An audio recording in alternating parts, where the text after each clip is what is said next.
worried too much about any extra lines that I have in this section because with the shading, we're not going to see him as much.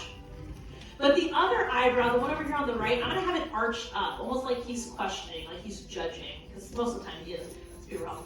That's one of my favorite parts about him, is that he's like just a grumpy gills, he's kind of judgmental, very similar to like the Grinch in a way. And then, of course, by the end, his heart grows, 3 hearts grow 3 times the size that they are. Best part about him.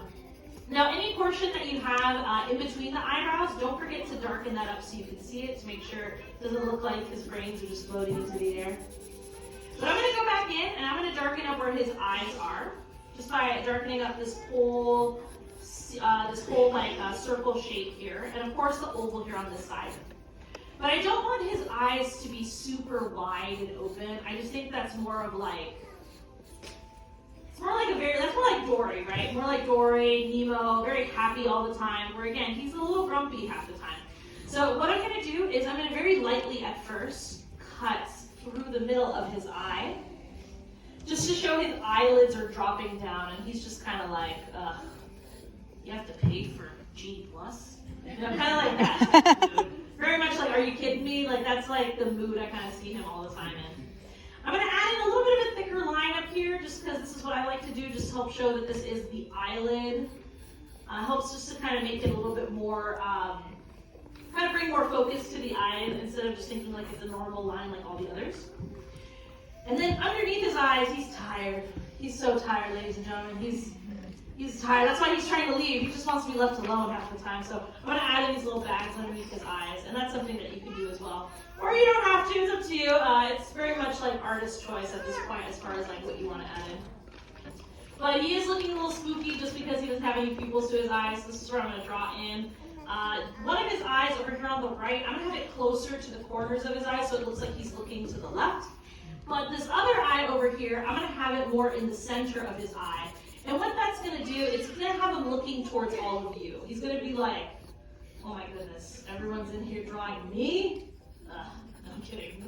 He's probably be super happy if you know over here.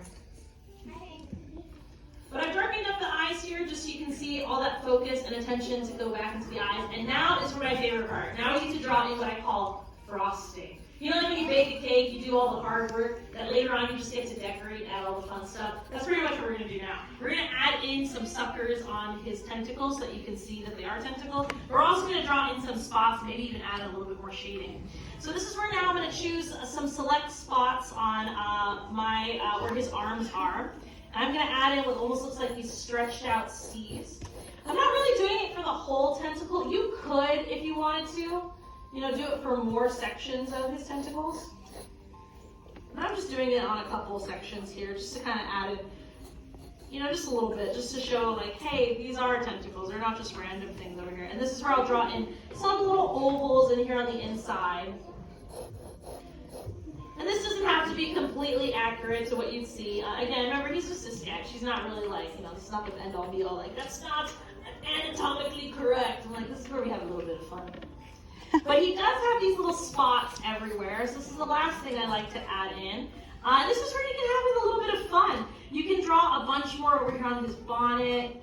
If you want to, you're feeling pretty fancy with the spices, you want to draw in like a little hidden Mickey with the spots.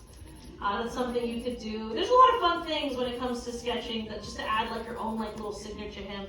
But once you have these little spots, I mean, I think that's pretty much it. Unless you want to add in like maybe some bubbles, or if you want to add in anything else that you feel like would fit best when it comes to Hank. You may draw some sand, some shells. You want to draw Dory to the side. But once you're done with Hank, the final and last mark on your page should always be your artist signature. So just find somewhere next to your septopus and just don't forget to sign your name. All right, we should be finishing up our sketches of Hank. How did we do now that we're done? Horrible. All right, well, I'd still love to see how all these turned out. So on the count of 3, whether you're finished or not, I want you to turn your boards around. I want you to show off your sketches of Hank. Okay, ready? 1, 2, 3. Let's see it. Excellent job. Blow all the seeds to add it in. Great work. Great job. He's looking to the side like he's annoyed with someone over here. Great work over here. Oh, he's so cute. Look at anime. Super adorable. Great work in the back. Nice job here. Nice. Can you show me your assist? Over here as well. Ooh, well done. Look at his eyes in the Harry, blue show me rose. yours. It's so good. Give yourself a nice big round of applause. Woo! Harry, show me yours. These are yours to take home with you today, so just don't forget That's them amazing. as you're exiting Lovely. out. But in the blue row with the yellow shirt, I really liked your sketch of